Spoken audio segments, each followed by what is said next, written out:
So, with the market trying to aim for pro tablets at the moment, with Apple with their iPad Pro and the iPad Air models that came out recently, and then even now Snapdragon with their X Plus and their X Elite and say the Surface Pro, there's also another contender from AMD.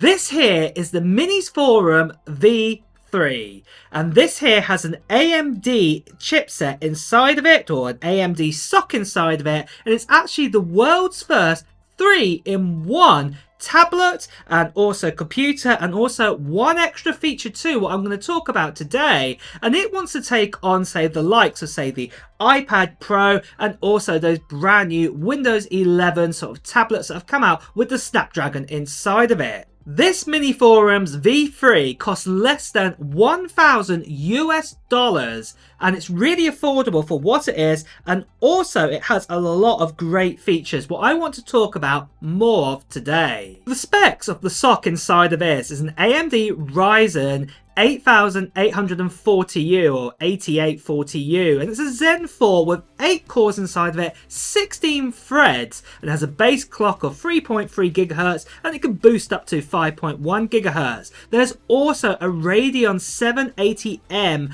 iGPU inside of this that will do some benchmarks and also test some games out on too. And also inside of this that we've actually got an NPU what can actually give us 16 TOPS with that, so that's really awesome to have. Then for RAM's amount, we can actually have a choice of 16 or 32 gigabytes of RAM, what's LPDDR5 RAM at 6400 megahertz. Then inside of this, we've also got a 1 terabyte storage inside of it, and then the actual screen here is a 14-inch display, and obviously it's a touchscreen display, but the main cool thing, it's actually 165 Hz refresh rate, and it also has glare-free IPS technology on this too. And the resolution of this is coming at 2560 by 1600, and we've also got 500 nits of brightness inside of this. And altogether, this tablet just weighs 946 grams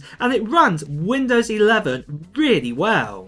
There's also a lot of ports on here too for a tablet. We actually have 2 USB-C ports at USB 4. We also have a V-Link port, what I'll talk a little bit later on about. There's also a full-on size SD card port, audio jack, and even a fingerprint scanner here on the side. And there's also the ability to have your face scan with the webcam on the front for Windows Hello, and there's even 4 speakers on this too. And you can get all of this for under $1,000. Like this model here with that 32 gigabytes of RAM inside of it, and I've also got 1 terabyte of storage, only cost $999. And technically speaking, that storage and that RAM is 4 times the amount of RAM that you will get in an M4 iPad Pro, and also 4 times the amount of storage too, and yet an M4 iPad Pro would cost you a lot more than this. Okay, the body is not the slimmest in the world. Okay, it's nowhere near as slim as, say, an iPad Pro.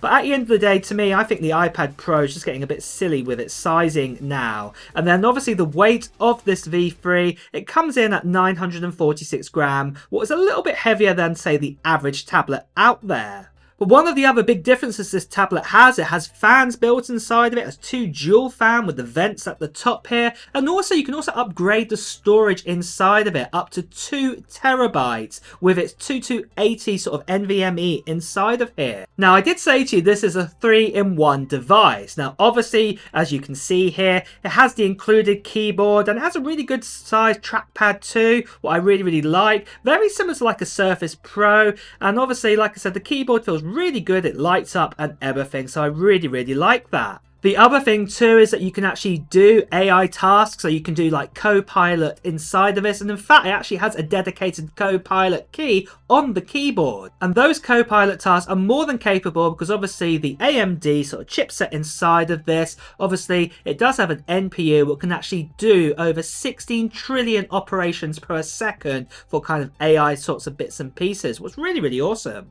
So obviously the second thing what you can do with this is make this into a tablet, and you can even use the MinisForum's pen to doodle around what is cool. And as you can tell, I'm not really the best artist, but it's great to have this option. So what is the third option then? Why is it a 3-in-1? Well, let me show you. With this tablet, you have that V-Link port that I spoke about in the specs, and what this essentially means that you can say plug in an iPhone, for example, and you can change this tablet into an external monitor, or you can even have this say as an external monitor for your laptop, or even say for like a Switch or something like this, what is really cool. But I know what you guys want to see next of all. You want to see how well this device actually performs with this AMD 8840U inside of it. Well, I'm going to show you some benchmarks, and first of all, let's have a look at Geekbench here and see what the scores were compared to some other good rivals out there. So here you can see the list right here. I've got here the 8-core M3 MacBook Air, for example,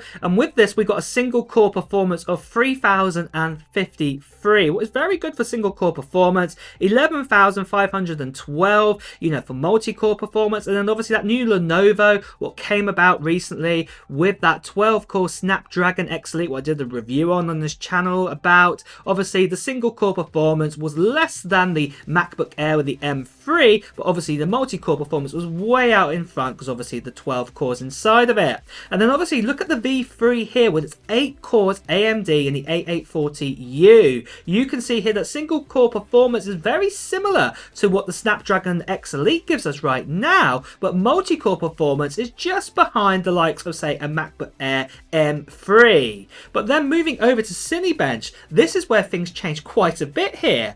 Obviously what you're getting here with single core performance is 1892 on the MacBook Air. Well, obviously it's the fastest one here out of all of them, but the strange thing is that the single core performance is very similar, in fact just slightly ahead than the Snapdragon X Elite with just 8 cores inside of it, was really impressive. And then obviously for the multi-core performance, we'll just look at this, with just 8 cores it's just behind the Snapdragon X Elite here on Cinebench in multi-core. In fact it's very similar, almost neck and neck I would say, and if we reran this test again, you never know that the AMD might actually jump out in front. Now next of all is the storage speed. Now this is something I'm a bit reluctant to test out because obviously you can change it, and obviously if it's soldered on I think that's a bit different because you can't change the speed of that. Obviously what you get is, you know, it's soldered on, but obviously this has got a PCIe Express 4.0 port on here, so you could put in a faster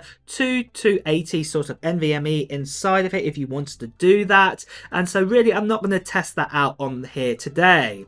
But let's have a look at graphics tests next of all.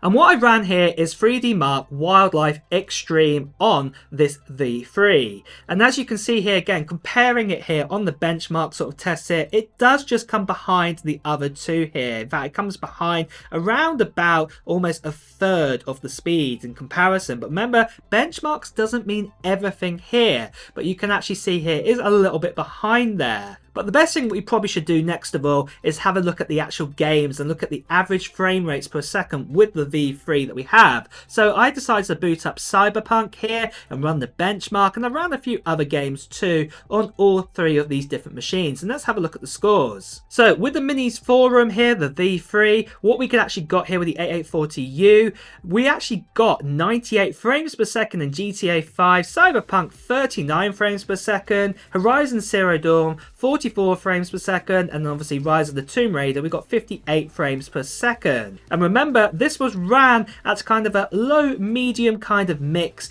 at 1080p, and then I did exactly the same again here on the MacBook Air, but obviously some of these games I ran on crossover because obviously not everything is native to work on a MacBook Air. But as you can see here, GTA 5 it got 89 frames per second, Cyberpunk 2077 got 36, Horizon Zero Dawn only got 31 frames per second, and then Rise of the Tomb Raider, obviously this is the native version, this is not a crossover version, this got 96 frames per second on here.